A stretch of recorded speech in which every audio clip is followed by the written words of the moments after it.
Good morning बच्चों, मयूर nobles के YouTube channel पर आपका स्वागत है। हम साइंस के 15वें चैप्टर के बारे में पढ़ने जा रहे हैं।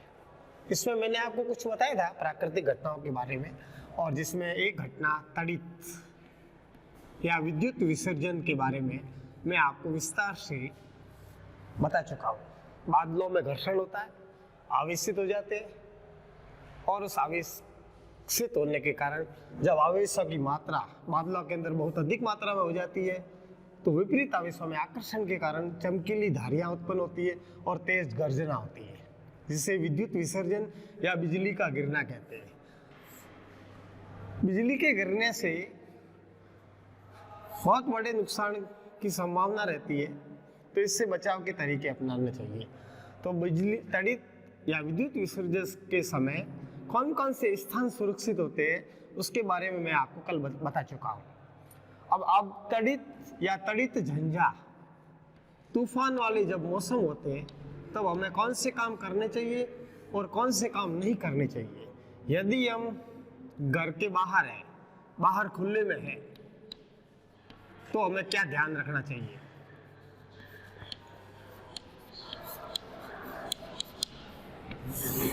तड़ित झंझा के समय या तूफान वाले मौसम के समय यदि हम बाहर खुले के अंदर हैं तो हमें बाहर खुले के अंदर खुले वाहन जितने भी है, खुले वाहन या गाड़ियां जैसे ट्रैक्टर, मोटरसाइकिल,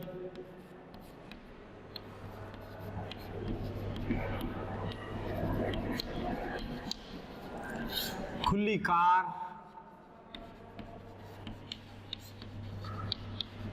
निर्माण कार्य में काम आने वाली मशीनें या निर्माण कार्य की मशीनें,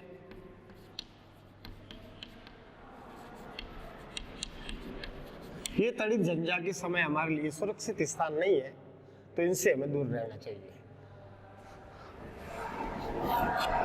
और खुले मैदान हमारे लिए सुरक्षित नहीं होते।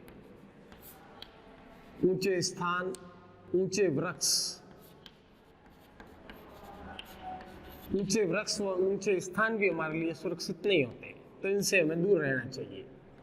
और इसके अलावा विभिन्न प्रकार के पार्क या पार्कों में जो शरण स्थल होते हैं वो भी हमारे लिए सुरक्षित नहीं होते हैं। तो हमें इन सभी स्थानों से तड़ित झंझा के समय दूर रहना चाहिए, क्योंकि ये हमारे लिए सुरक्षित नहीं है। धातु के छाते का उपयोग नहीं करना चाहिए। छतरी या छाता जो होता है उसमें लोहे की तारियां होती है, और लोहा एक धातु है, विद्युत का चालन करता है। तो ऐसे छाते का उपयोग करने से तड़ित विसर्जन या विद्युत विसर्जन के समय जो आवेश होता है उससे हमें नुकसान पहुंच सकता है। तो हमें छाते का उपयोग नहीं करना चाहिए।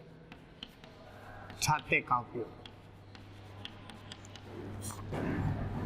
नहीं करना चाहिए। यदि हम किसी वन के अंदर है तो छोटे वृक्ष के नीचे हम शरण ले सकते हैं। बहुत छोटे पौधे या छोटे वृक्ष होते हैं, उनके नीचे शरण लेना सुरक्षित माना जाता है, उससे हमें नुकसान कम होता है। लेकिन मान लो हम किसी ऐसे खुले स्थान पर है जहां आसपास किसी प्रकार का बचाव का स्थान नहीं है, शरण स्थल नहीं है जो हमें विद्युत या तड़ित से बचा सके, तो ऐसे खुले स्थानों में जो बड़ी बड़ी वृक्ष होते हैं उनसे दूर रहना चाहिए, और जमीन पर लेटना नहीं चाहिए। एक तो बड़े वृक्षों से दूर रहना चाहिए, जमीन पर लेटना नहीं चाहिए, और तीसरा है हमें लघुतम लक्ष्य बनाना चाहिए। अब लघुतम लक्ष्य क्या होता है, वो आपकी किताब के अंदर एक चित्र दिया हुआ है जिसमें एक आदमी है, वो इस प्रकार से बैठा है, घुटनों के बल बैठा है। घुटनों के बल बैठना चाहिए, और हमारे जो हाथ है, ये हाथ हमारे उन घुटनों पर होने चाहिए, ठीक है, और गर्दन को है दोनों हाथों के बीच में रखना चाहिए। इस प्रकार से हम एक लघुतम लक्ष्य बना पाएंगे और इससे हमें खुले स्थान में किसी प्रकार का नुकसान है वो नहीं होगा। तो इन बातों का विशेष ध्यान रखना चाहिए। और यदि हम घर के भीतर है, मान लो घर के भीतर और तड़ित झंझा का मौसम चल रहा है, तूफान वाला मौसम चल रहा है और हम घर के भीतर हैं, तो घर के भीतर हमें तड़ित झंझा के समय ये ध्यान रखना है कि कौन कौन से कार्यों से हमें इस तड़ित या विद्युत से नुकसान हो सकता है। तो जब तूफान वाला मौसम या गर्जना वाला मौसम होता है, तड़ित झंझा वाला, और बिजली गिरने की संभावना होती है, तो हमें टेलीफोन के तार,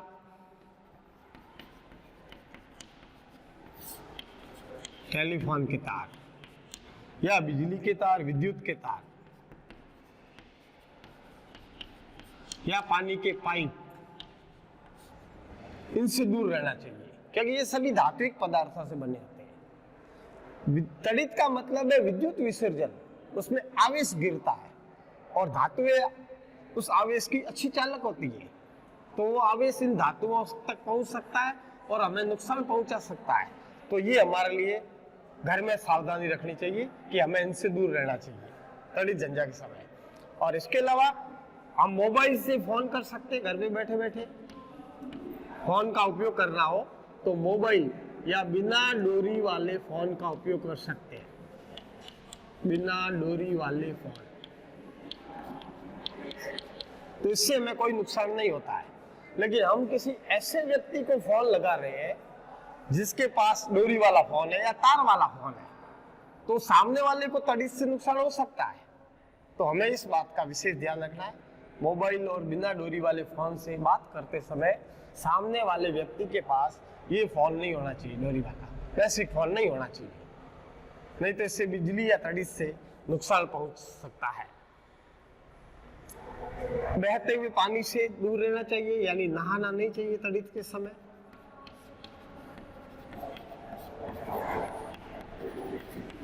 क्योंकि इस बारे में हम पढ़ चुके हैं कि जल है वो विद्युत का चालक होता है, विद्युत चालन करता है जल या पानी। तो तड़ित झंझा के समय जब विद्युत विसर्जन होता है तो हमें बिजली का झटका लग सकता है, हमें तड़ित से नुकसान पहुंच सकता है। इसलिए हमें बहते हुए पानी से दूर रहना चाहिए, यानी नहाना नहीं चाहिए। इसके अलावा हमारे घर के अंदर जो टीवी है या कंप्यूटर है,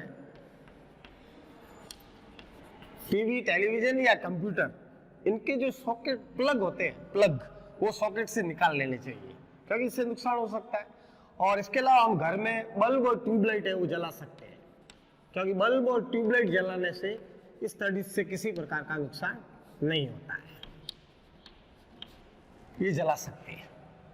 टीवी, कंप्यूटर के प्लग है वो निकाल देने चाहिए, क्योंकि इससे उन उपकरणों को नुकसान पहुंच सकता है तड़ित से। तो इस प्रकार तड़ित कैसे बनती है इसके बारे में मैंने समझाया। तड़ित के लिए सुरक्षित स्थान मैंने बताया था, कोई भी भवन या मकान सुरक्षित होता है, या गाड़ियां, कार वगैरह जो होती है उसमें हम बैठे तड़ित के समय तो उसकी खिड़कियां दरवाजे बंद कर लो तो हम सुरक्षित रहेंगे। और यदि बाहर खुले में हो तो ये काम हमें नहीं करने चाहिए, और यदि घर के भीतर है तो हमें ये काम करने चाहिए। तो इस प्रकार तड़ित से बचाव ही सुरक्षा है, क्योंकि जब विद्युत विसर्जन होता है अधिक मात्रा के अंदर तो ये नुकसान पहुंचा सकता है, क्योंकि वायु विद्युत की हीन चालक होती है, फिर भी उसमें से वो आवेश है वो आ जाता है। तो हमें अपनी सुरक्षा के लिए बाहर खुले में और घर के भीतर इन तरीकों को अपनाना चाहिए, ताकि हमें किसी प्रकार का नुकसान नहीं हो। अब मैं आपको एक और युक्ति से परिचित कराना चाहता हूं, जिसके बारे में आपने हो सका सुना हो, जिसे तड़ित चालक कहते हैं। तड़ित चालक ऐसी युक्ति या साधन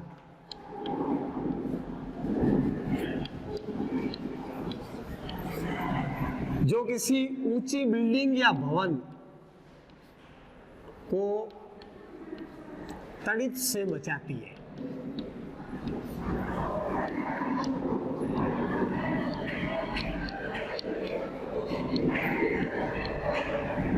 इसमें कुछ नहीं, धातु की यानी लोहे की एक लंबी छड़ होती है, और बिल्डिंगें या इमारतें बनाते समय मान लो ये कोई इमारत बन रही है, 5-6 मंजिल की या 10 मंजिल की ऊंची इमारत बन रही है।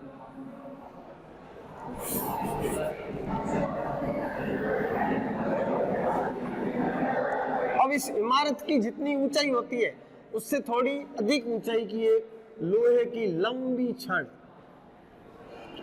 उस इमारत की दीवार के साथ साथ लगा दी जाती है।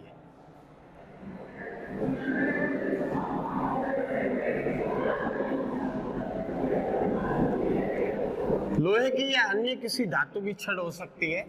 ये धातु की छड़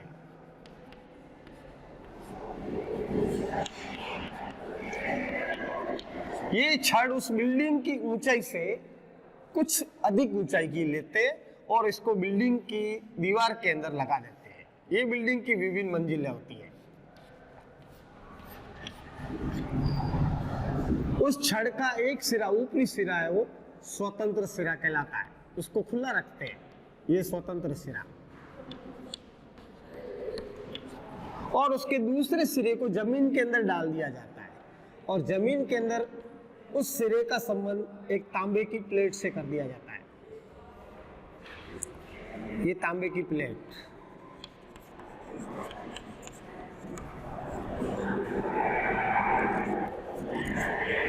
तड़ित या विद्युत विसर्जन के समय जो आवेश आता है, अब मान लो बिजली इस भवन पर गिर रही है तो बिजली में जो आवेश विसर्जन हो रहा है, विद्युत विसर्जन हो रहा है, वो आवेश इस छड़ के अंदर प्रवेश कर जाता है और ये छड़ उस आवेश को एक सरल पथ प्रदान करती है, एक सरल रास्ता मिल जाता है आवेश को और वो सारा आवेश उस सरल रास्ते का उपयोग करते हुए जमीन के अंदर चला जाता है। किसी आवेशित वस्तु का आवेश किसी धात्विक चालक द्वारा जब जमीन में भेजा जाता है तो इसे भू संपर्कण कहते हैं या अर्थिंग कहते हैं। भू संपर्कण यानी भूमि के अंदर वो आवेश भेजा जाता है। हमारे घरों में भी इसकी व्यवस्था होती है। तो ये जो युक्ति काम आ रही है, ये बिजली से उस भवन की सुरक्षा कर लेती है, क्योंकि जब भवन पर बिजली गिरती है तो आवेश सारा छड़ में चला जाता है और इमारत को किसी प्रकार का नुकसान नहीं होता है। इस युक्ति को तड़ित चालक कहते हैं। और इसके अलावा हमारे मकान बनाते समय विभिन्न धातुओं के पाइप काम में लेते हैं, बिजली के तार काम में लेते हैं। ये सारे साधन भी विद्युत विसर्जन या बिजली से उस भवन की रक्षा करते हैं, लेकिन हमें इनको तड़ित झंझा के समय छूना नहीं चाहिए।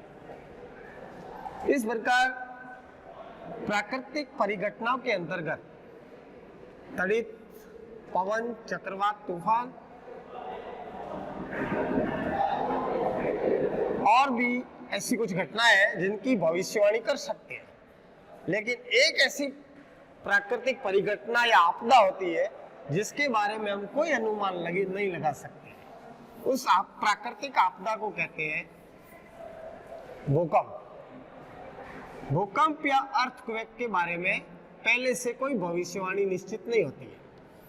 अन्य प्राकृतिक जो परिघटनाएं होती है जैसे चक्रवात है, तूफान है, तड़ित झंझा है, तो उसकी पहले से समाचार पत्रों द्वारा, अखबार द्वारा या टेलीविजन द्वारा या अन्य न्यूज चैनलों द्वारा हमें जानकारी मिल जाती है और उन प्राकृतिक आपदाओं से होने वाले नुकसान को कम कर सकते हैं और जन हानि को कम कर सकते हैं, ठीक है, और पशु पक्षियों को मरने से बचा सकते हैं, मकानों को गिरने से रोक सकते हैं। लेकिन एक प्राकृतिक आपदा ऐसी है जिसे भूकंप कहते हैं, जिसके बारे में पहले से कोई भविष्यवाणी करना संभव नहीं होता है और इससे बहुत बड़ी मात्रा के अंदर नुकसान भी होता है। कई लाखों लोग मरते हैं, हजारों लोग मरते हैं, मकान ध्वस्त हो जाते हैं, बांध, पुल, सब सड़कें वगैरह नष्ट हो जाती है। इस या भूकंप या अर्थक्वेक के बारे में कुछ उदाहरण मैं आपको दे रहा हूं। जैसे आपको डेट याद होगी, एक 8 अक्टूबर 2005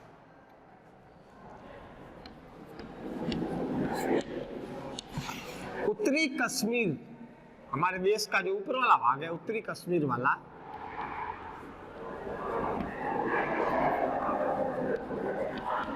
उस उत्तरी कश्मीर के 2 शहर उरी और तंगधार, एक तो उरी था, एक तंगधार, वहां भयंकर भूकंप आया था और उस भूकंप से मकानों को, सड़कों को, कितने प्रकार का शहरों को नुकसान हुआ था, उसका एक फोटो आपकी बुक में दिया गया है। यानी वो बहुत शक्तिशाली भूकंप था। और इसके अलावा 26 जनवरी 2001 को गुजरात के भुज जिले में, कच्छ और भुज जिले में भयंकर भूकंप आया था। भुज और कच्छ के अंदर, गुजरात के अंदर, और बहुत बड़ी मात्रा में विनाश हुआ था। भूकंप के कारण बाढ़ आते, सुनामी आती है, भूस्खलन भी हो जाता है या लैंडस्लाइडिंग होती है। हजारों लाखों की संख्या में पशु पक्षी मर जाते हैं, सारे भवन मकान नष्ट हो जाते हैं, शहर के शहर तबाह हो जाते हैं। भूकंप जब समुद्र के पैंदे में आता है तो उसके कारण समुद्र में ऊंची ऊंची लहरें उठती है, जिसे सुनामी कहते हैं। और इस सुनामी के बारे में भी मैं आपको बता दूं, 26 दिसंबर सन 26 दिसंबर और 2004 के अंदर हिंद महासागर के अंदर ऐसा ही हुआ था। हिंद महासागर में भूकंप से ऊंची ऊंची लहरें उठी थी, जिसे सुनामी कहते हैं। और इस समुद्र के किनारे वाले जो भी शहर थे या टापू थे या द्वीप थे, वहां पर एक भयंकर विनाश हुआ था। अब ये भूकंप क्या होता है, इसके बारे में कई प्रकार की मनगढ़ंत कहानियां बताई गई है। वैसे भूकंप है वो धरती के अंदर उत्पन्न एक कंपन है। अब ये कंपन किस कारण उत्पन्न होता है और इससे क्या नुकसान होता है, इसके बारे में मैं आपको अगले टॉपिक में समझाऊंगा। Thank you. ठीक रहा।